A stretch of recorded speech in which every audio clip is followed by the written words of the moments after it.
నూతన మందిర నిర్మాణం మొదటగా ప్రార్థనతో ప్రారంభం.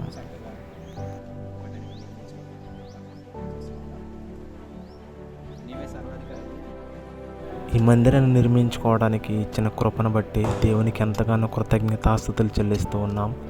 మరి దీనికోసం ఎందరో సహాయం చేశారు.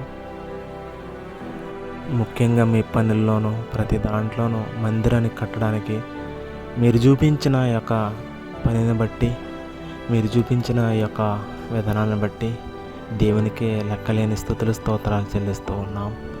మరి దేవుడు అన్నీ కూడా సక్రమంగా సమకూర్చాడు. మరి మందిరాన్ని కట్టుకోవడానికి రేకులేంటి, ఐరన్ పైపులేంటి, స్తంభాలేంటి, ప్రతిదీ కూడా సాటంకాలు ఎన్ని ఆటంకాలు పెట్టినా కానీ ఒక్కటి కూడా ఆకుండా మంచిగా నిర్మాణం అనేది జరిగింది. దీన్ని బట్టి నేను దేవునికే లెక్కలేని స్తుతులు స్తోత్రాలు చెల్లిస్తూ ఉన్నాను. ఎన్నో సంవత్సరాల బట్టి ఒక మందిరాన్ని నిర్మించుకోవాలని ఎంతో ఆశతో తపనతో ఉండిపోయి ఉన్నాం.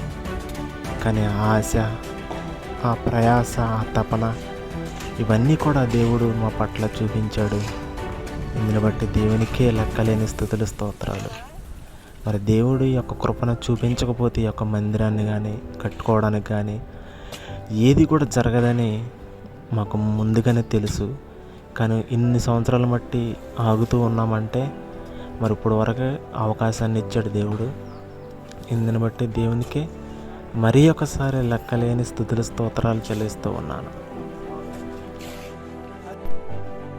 ఇప్పుడు వరకు కూడా అనేకమైన చోట్ల ఇళ్లల్లోనూ అలా అక్కడక్కడ ప్రార్థన పెట్టుకోవడం, ప్రార్థన చేసుకోవడం ప్రతి ఆదివారం కూడా అలా జరిగిపోయింది. కానీ ఇక మీదట మాకంటూ ఒక మందిరం లేదు అన్న ఆలోచన, చింత, బాధ ఉండేది. కానీ ఇప్పుడుతో ఆ రుణం అనేది తీరిపోతూ ఉంది. ఇది కూడా దేవుడిచ్చిన యొక్క కృప, గ్రేస్ అని మేము నమ్ముచూ ఉన్నాం.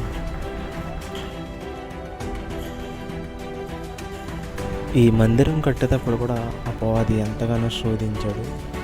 ఎన్నో ఆటంకాలు, ఇబ్బందులు పెట్టాడు మమ్మల్ని. అయినా కానీ దేవుడు ప్రతిదీ కూడా మంచిగా జరిపించాడు. ఇందుని బట్టి దేవునికే లెక్కలేని స్తుతులు స్తోత్రాలు.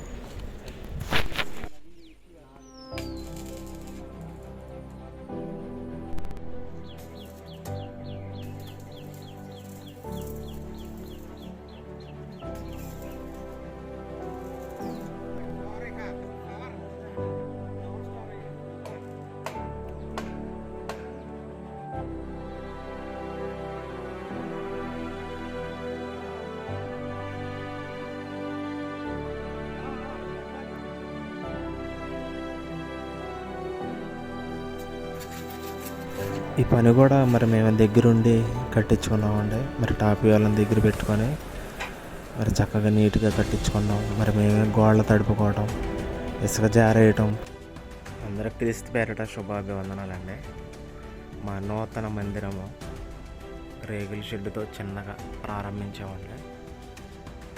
చిన్న ప్లేస్లోనే చిన్నగా కట్టాం. కానీ చాలా బాగుంది. దీన్ని చూస్తుంటే నాకు చాలా సంతోషంగా ఉంది. ఈ మందిరాన్ని ఏదో చిన్నపాటిది కాబట్టి సగం వరకే గోడ కట్టుకొని పైన ఏదో ఒకటి మ్యాట్ లాంటిది కానీ గ్రీన్ క్లాత్ లాంటిది కానీ కప్పుకోవాలని అనుకుంటున్నాం. దేవుని ఆరాధించడానికి ఎంతకంటే ఎక్కువగా అవసరం ఉండదేమో నాకు అనిపిస్తుంది. మరి ఒక చిన్నపాటి మందిరాన్ని ఇంకా చిన్న చిన్న పనులు ఉన్నాయండి. ఇదిగోండి లోపల మట్టి పోసేసి దింస కొట్టి దీన్ని గచ్చులాగా చేపిస్తే చక్కగా మందిరం లాగా రూపుదిద్దుకుంటుందని మా ఆశ. దేవుడు ఇప్పుడు వరకు ఈ పనులన్నిటిలోనూ ప్రతి దాంట్లోనూ అన్ని విధాలా మాకు సహాయం చేసి మరి ఇప్పుడు వరకు ఎంత చర్చి నిర్మాణం జరిగిందంటే అది దేవుని కృప వలనే జరిగిందని మేము భావిస్తూ ఉన్నాం. ఇందునికి దేవునికి కృతజ్ఞతాస్తుతులు చెల్లిస్తూ ఉన్నాం.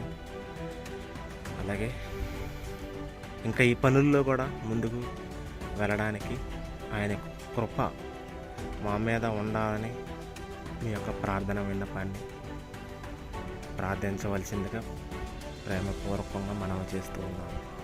ఆమేన్.